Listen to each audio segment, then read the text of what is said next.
Do you believe that people, for example, in Silicon Valley and all these healthcare startups and med tech are like taking into account all these spheres of what health means beyond the potential of just having an app or a technological device that might help in a certain area of your life, meaning that health is really an holistic, an integration of different spheres in our life.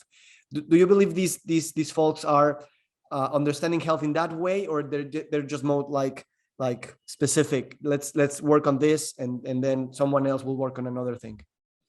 Well, I think particularly in the startup world, there's always the F word, focus. You can't solve for everything. And a lot of startups have to start solving one particular issue around a particular disease or a particular system. And the challenge then, you might have some amazing apps. If you go to Digital.Health and you look for solutions, you might find a whole bunch, from everything from migraines to pediatric solutions to cardiology to hypertension. But you don't want to have a separate app or solution for every medical issue or every biomarker. I think we're going to see a little more consolidation. But at the same time, you need to be smart about solving for something well.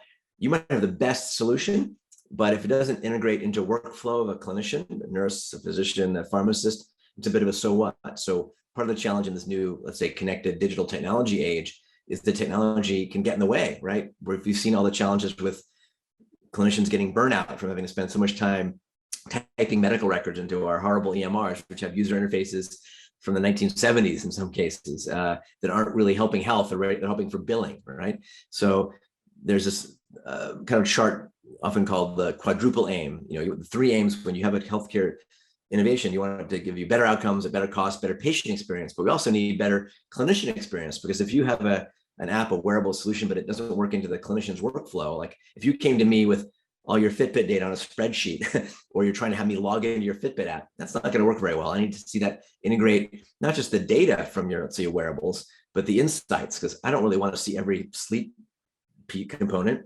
I want to see your overall sleep trends or your overall cardiovascular health that might be measured from your Apple Watch. And so part of our future physical exam will be more continuous. We'll have, the kind of the equivalent of a check engine light for your body, detecting that, wow, your Apple Watch shows you have a little bit of temperature, your heart rate's up, your respiratory rate's up. Maybe you have early COVID. You're not even aware of it. Go get tested before you infect your friends and family. That's been proven out. Is looking at the patient in context holistically amongst different organ systems. It could be, again, blood-based biomarkers. It could be vital signs. It could be mental health, social connection, and integrating that in a smart way so that you can really help guide the patient to be a partner or a co-pilot in their care, not just waiting to show up when they have the acute problem or the chronic problem. So I think it's sort of, we're ending, I think, a real kind of interesting golden age where all of medicine should be somewhat integrative.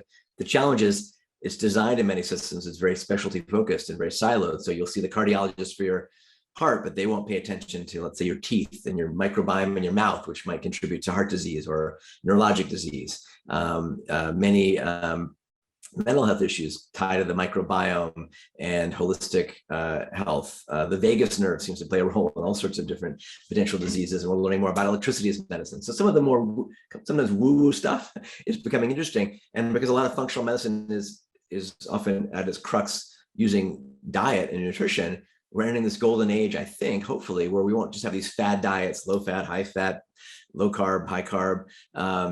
It's going to be much more precision nutrition based on your personal microbiome, your metabolome, your nutrigenomics, your wearable data, your glucose data, so that we can use medicine as food and food as medicine to optimize your health or manage complex or simple diseases.